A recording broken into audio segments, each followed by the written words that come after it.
Hello, happy Wednesday. We actually have some people that don't know who I am that have registered for this workshop, which is super exciting. So super quick introduction. My name's Trish. I am a certified life and performance coach and founder of Rise and Thrive Coaching Ltd. I have done 3 years of health and fitness coaching, and last year decided to make a shift to be able to better serve my clients. And I'm actually currently taking my master coach certification. So that's a little bit about me. Tonight, what I want to do for you guys is I want to help you. First off, I want to share my exact formula that helps me to manage my time so that I have a work-life balance, even with working at the hospital, working by myself, having the kids, right? But we need to make a mindset shift too, because at the end of the day, we can have all the tools and resources in the world, but if there's stuff going on up here, it just doesn't really click, right? So before I forget, I do want to share with you guys, I have free gifts for everybody tonight. I normally do just like a giveaway, but I actually have something for everybody. So what I've got for everyone is I've created my own Master Your Time planner. This is something I haven't actually released yet. You guys are going to get VIP early access. But what I'm asking you to do is just take a picture of this call, take a screenshot, whatever you can do, share it to your Instagram stories, tag me at Trish, TRYSH 93, so that I can make sure that I come through and I send that to you afterwards. I'm excited for you guys to have this, because then this isn't just another call that you're on. This is something that you can get off and you actually have something to put it into action. So with that, we're going to dig in. So I would love to see in the chat thread, you guys, I would love to hear, what are some of the things that you feel you don't have time for?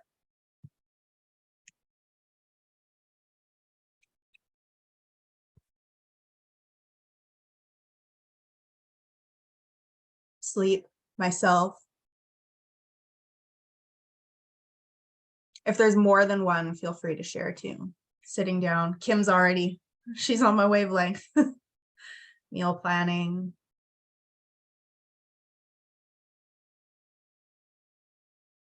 I think meal prep too, or just prep for the day. More reading. I want to share for a second before we go further. The reason that I get you guys to share these right off the hop for those that are on live, like Kiri just said, all of the same things. It is so important when we are doing mindset work to remember that we are not alone, because it can feel like we're the only ones that are struggling with this because we're so overwhelmed, and we can feel so isolated, and isolation just doesn't feel very good. We're human beings. We're wired for connection. So we always engage in the chat thread, okay? At any time, if you have a comment, if you're like, yes, this is me, share it, because that energy is what helps everybody get the most out of this. Becca says time for coaching training. Sarah says cleaning. I know you've got little bitty ones at home too. You and Kim are probably on a similar wavelength. I want to ask you guys, if I could wave a magic wand and fix one thing for you today, if I was like, you have time for this now for the rest of your life, what is the one thing that you would be like, give this to me today?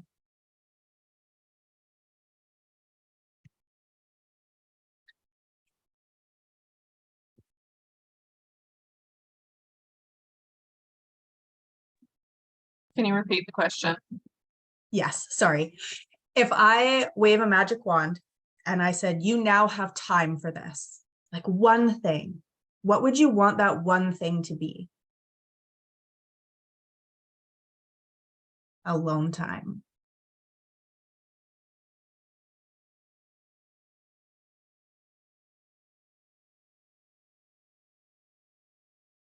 Kim's on the same page.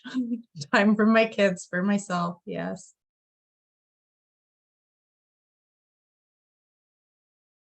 So tonight we want to kind of unpack, everybody in here had something that benefits them, right? Me time that's relaxing.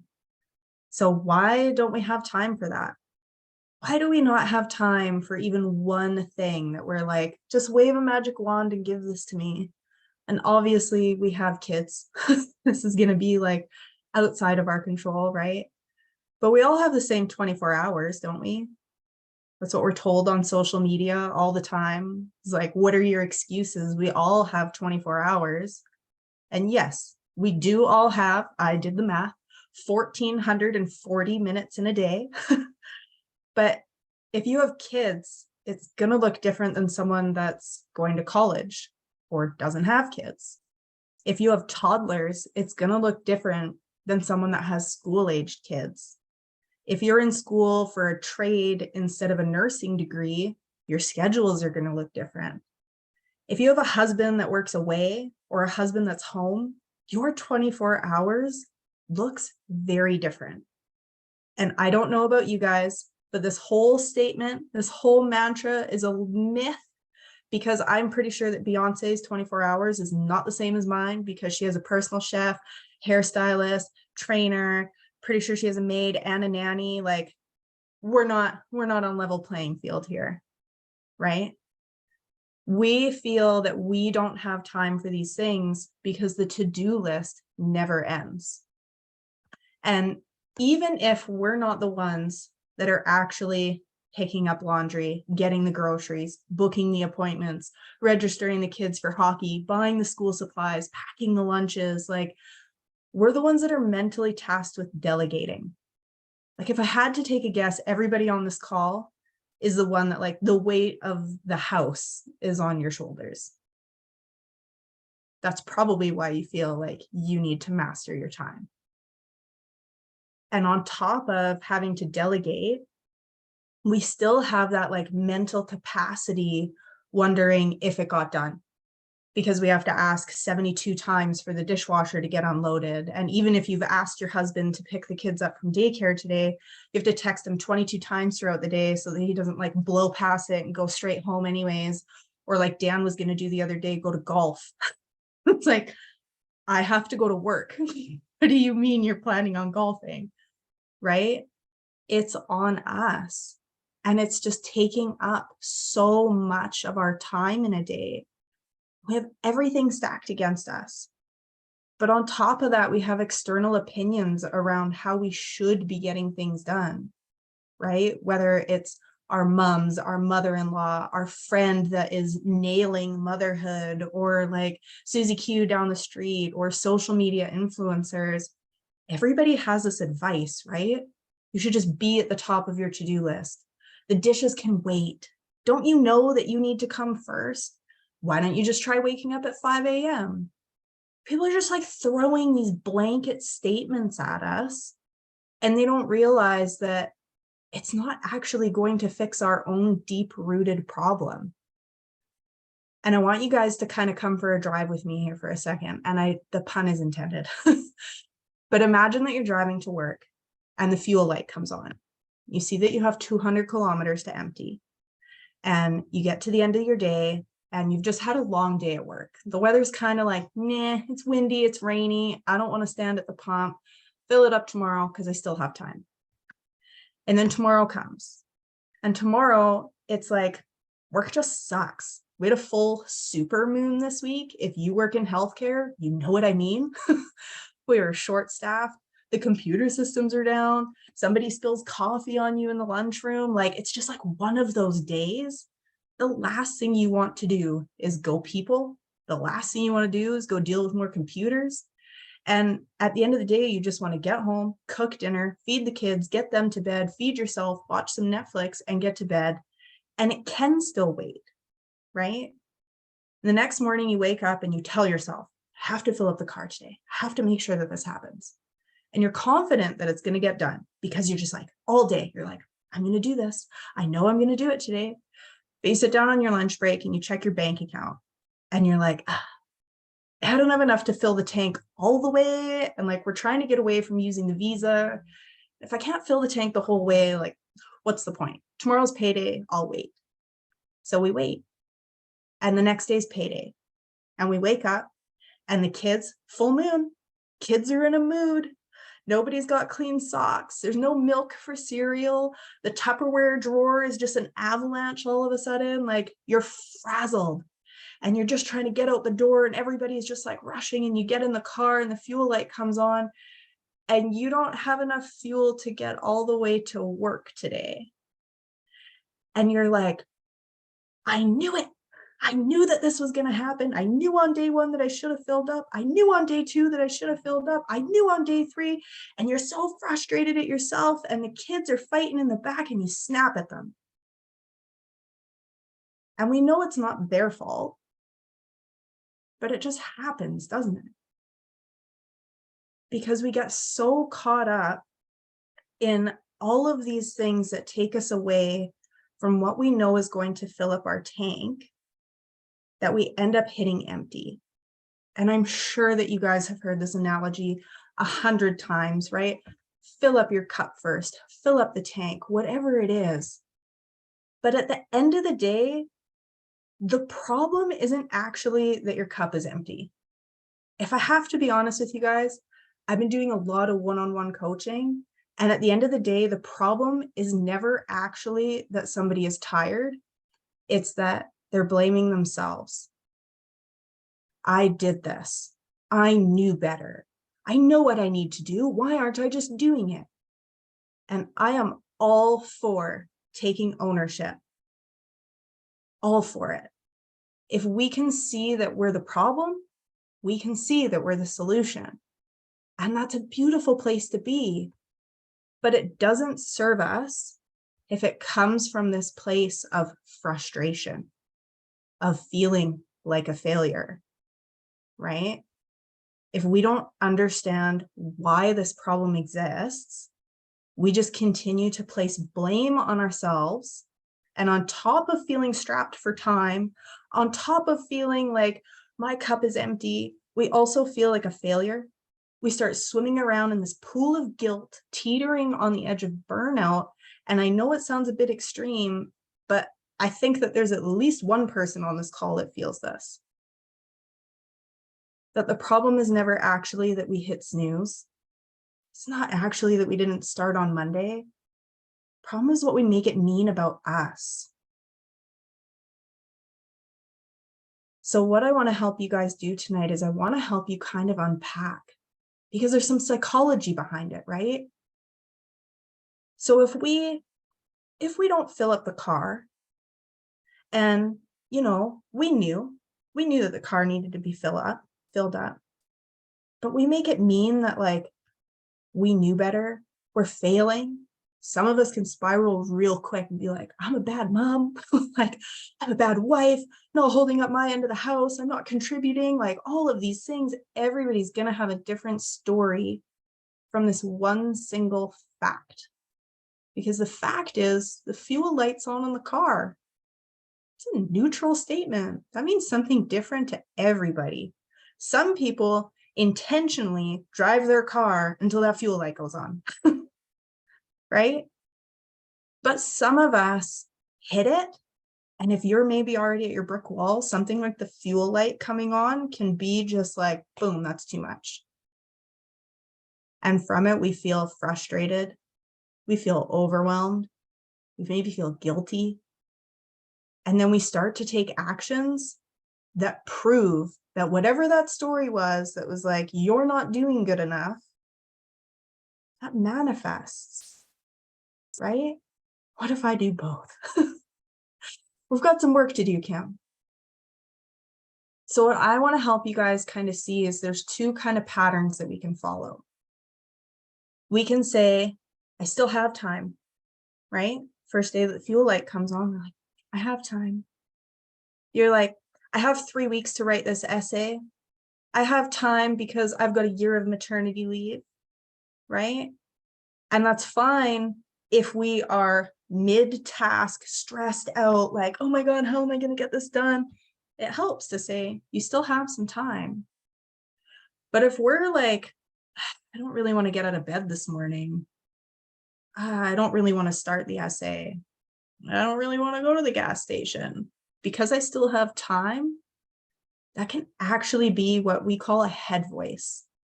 That's something that keeps you stuck, right? And then we have the flip side where we say, I don't have time, right? Somebody asks us to get together and I don't have time. They haven't even given us a time or a day, right? It's that awkward, like, oh, I'm busy for the next 42 years, like until the kids start napping, like I'm just busy. But we haven't even taken a minute to stop and look at our schedule. And yes, it can be helpful if we say, I don't have time, because we're trying to balance things out. We're trying to set boundaries. But sometimes we're saying no when opportunity is knocking at our door, the thing that we have been asking for, the thing that we have been waking up, just being like, oh, I wish that this would come. Have you guys seen The Pursuit of Happiness? The little boy is telling Will Smith this joke, and it's basically like this guy's out to sea and he's drowning, and he's like, God, why won't you send somebody to help me? And like somebody comes along in their little rowboat and they're like, hey, do you need a hand? He's like, no, God will save me. And then somebody else comes along in a bigger boat and he's like, hey, do you need a hand? He's like, no, it's okay, God will save me. And then the third person comes along and they throw him a life raft and he's like, no, it's okay, God will save me. And then he drowns and he goes up to heaven and he's like, I asked you to save me. And he's like, I sent you 3 boats, dummy. Right? When we say we don't have time and we haven't even looked or tried to find a way, a lot of times we block ourselves from the life that we want to live. And this is why it's so important to master your time, you guys. We cannot control our life circumstances. I cannot control if you are moving, if you have a job change, if you're going through a divorce, if you're getting married, if you have a newborn, if you have kids graduating. Can't change any of that. I can't change your job. I can't change the to-do list. But what we can do is we can master your time in a way that you feel in control. Because at the end of the day, that's the most important piece, is that we feel like we are in control. We feel like we are focused. We feel like we have some, I'm going to say control again, over the direction of where our life is going, right? So what I want to share with you guys is exactly how I lay this out in a way that helps me to have clarity as I go into the week, gives me some grace, so that when things don't go as planned, because like I said, I have 2 kids. My husband's about to be the guy that goes and starts working away. We've got some planning to do, right? It just helps us to move through the week. So those of you that are on live tonight, you're going to get my planner and it's going to have hourly time blocks. If you're not getting that, if you don't already have a planner at home that has hourly time blocks, please let me know. But this is the most important thing, because it's really easy when we're vague, we have no idea what's going on, right? We need to have a crystal clear picture of what our day actually looks like. And it's helpful when we have these hourly blocks, and you guys will see why. So what I do at the beginning of the week is I sit down and I write out all of the things that I cannot change. I can't change what time I start work. Can't change what time the doctor's appointments are. Try as I might, I can't change that skating starts immediately after school. I can't change it, but I can write it down so that I can see it. These are the things, if I had to equate it, these are the things that are set in stone. They're the things that I would write in pen in my planner.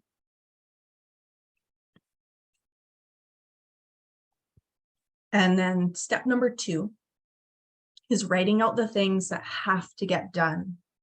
And I did this webinar last September, and as I was going through like tweaking it and updating it, because I've grown a lot since last September, I realized that even on this step number 2, I missed the mark last time. Because step number 2 is writing out the things that have to get done. And I think that most people on this call are going to agree that we don't write down what time we're going to eat. How many of us get busy on the weekends and go, oh, I forgot to have lunch? Yeah. So when we're writing out the things that have to get done, that includes blocking off breakfast, lunch, dinner at bare minimum. Because If it's not written down, the likelihood of it happening is slim to none. And if we don't eat, we don't function. Okay. We also need to make sure that we're writing down bedtime and when we wake up. Those are things that are not really fixed, right?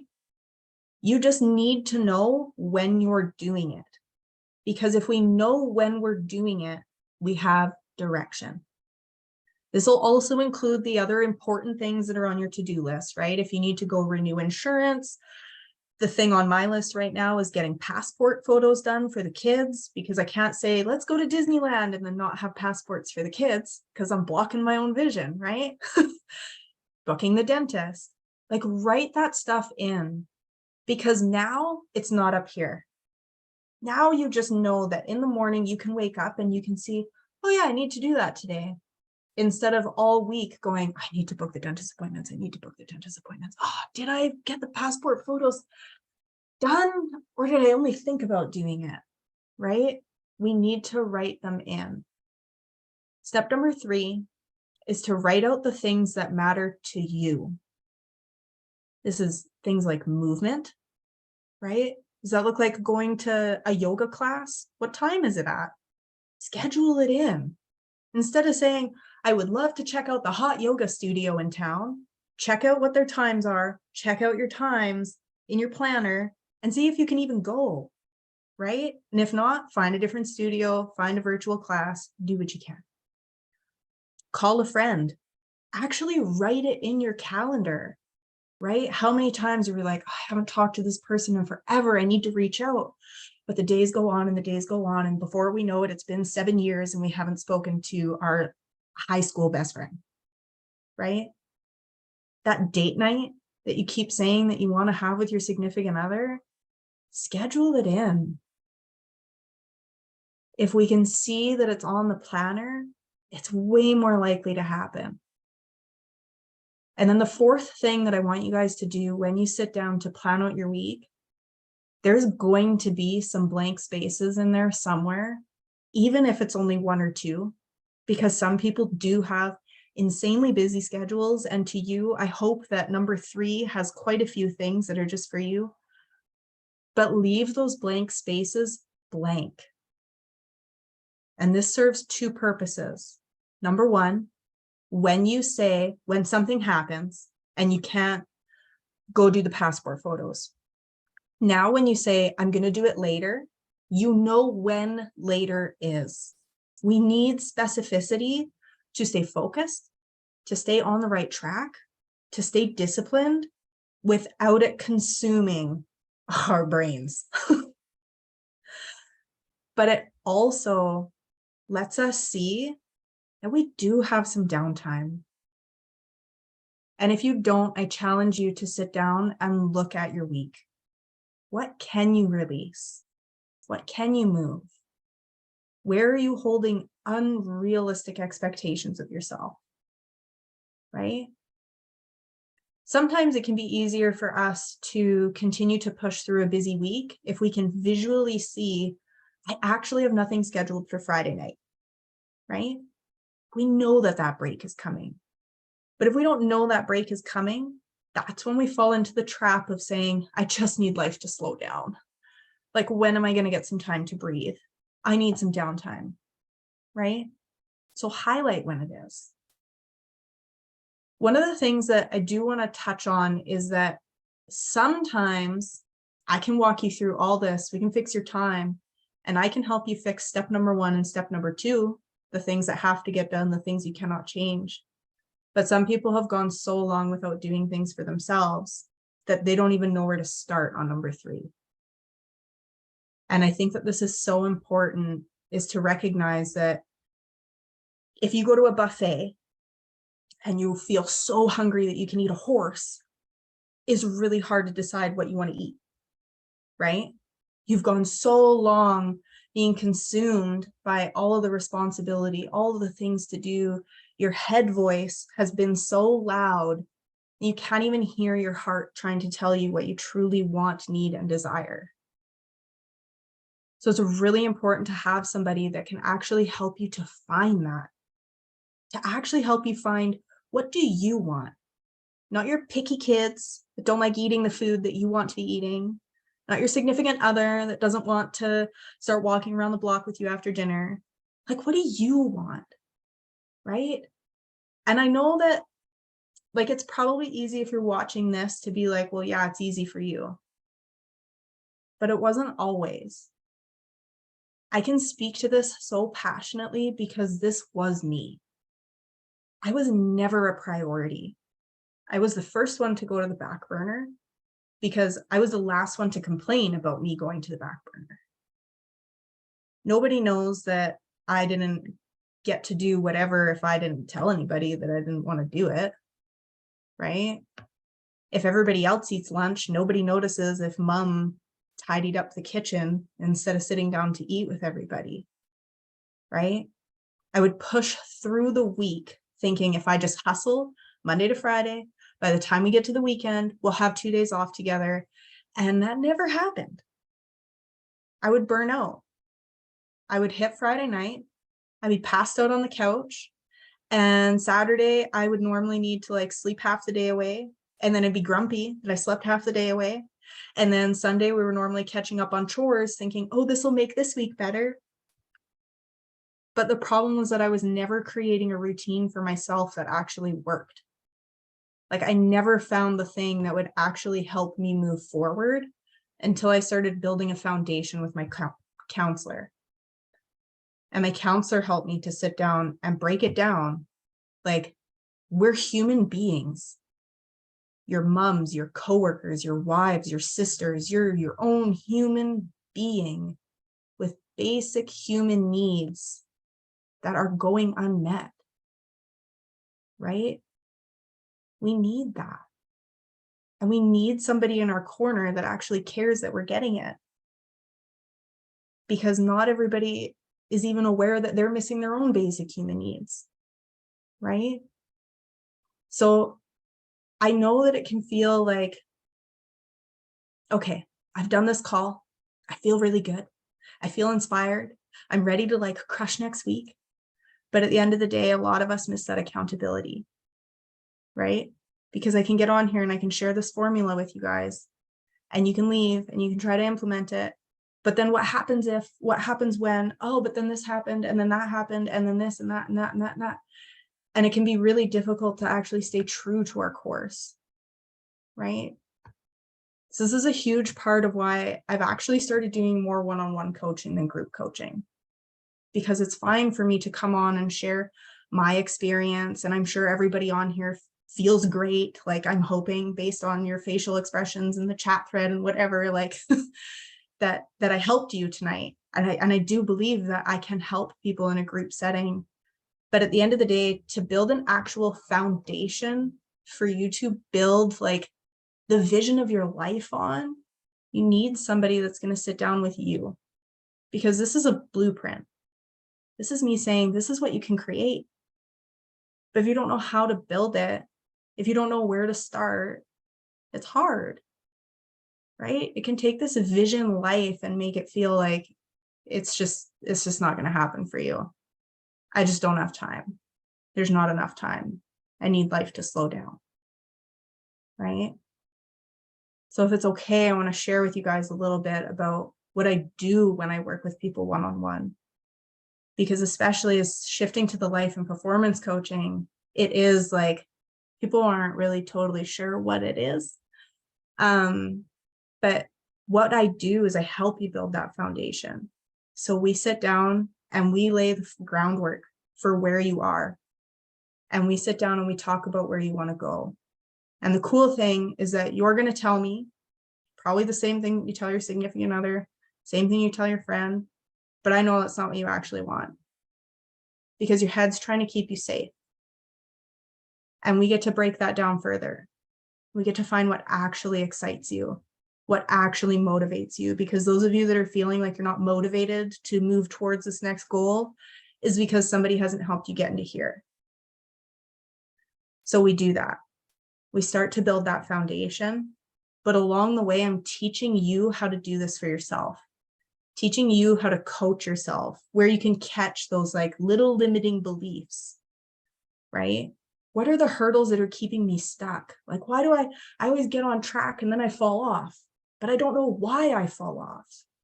I'm going to be teaching you how to find that, how to catch yourself in it so that it might happen, but it doesn't derail you, right? And with time, you get better. So what I want you guys to do for a minute is I want you to close your eyes and I want you to think, if I could master my time in 6 months, what's my life going to look like?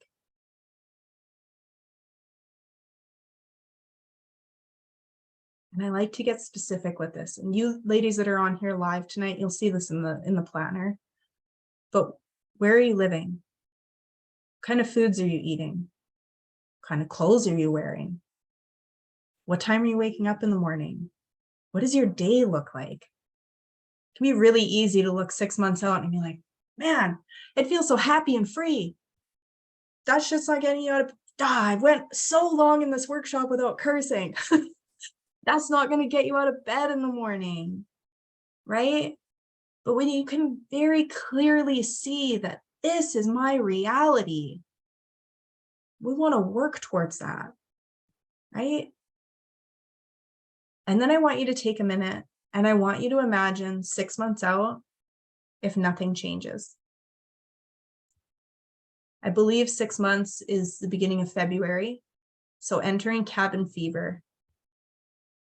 What's next February going to look like if nothing changes? If you don't learn how to keep yourself on track through the holidays, through back to school, through New Year's. We're going to be sitting in the same place this time next year. It can be really powerful for us to look at that vision of this is what could happen. But the thing that's going to push us to actually make a change is stopping and realizing this is what's going to happen if I don't do something. Because the pain of staying the same will always be greater than the pain of changing. Because it is scary, right? I talked about this with somebody the other day. There's a good scary when you realize that there is so much available to you on the other side. So if you are somebody that is feeling like, I need this in my life, I need to change this. Yes, you got tough. Tough love, Trisha, came out at the end. So I put on my pretty pink shirt instead of my black and white one. But if you are feeling like, I'm sick and tired of being on this hamster wheel, I'm tired of the rinse repeat cycle, I'm tired of feeling guilty for wanting time for myself. If you want to make practical steps to move towards feeling the way that you want to feel, energized, having the capacity to deal with your kids, having the energy to be able to go to work all day and then come home and live your life, having the energy to actually enjoy your weekends off while still accomplishing everything on the to-do list, while still crushing all of your goals and committing to your responsibilities, then let's work together one-on-one, okay? I appreciate everybody so very much for hopping on with me tonight. I'm going to reach out to all of you because I want to hear what that 6-month vision was. I want to hear where your heart wants to go, okay? I will send you over the Master Your Time Planner. And for those that are watching the recording, thank you so very much. I know how easy it is for this to come into your inbox and then it never go anywhere. And if you watched all the way to this and you're hearing this, I have so much gratitude for you taking this time out of your life to make a change in your life. I love and appreciate you all so very much, and I will talk to you all later.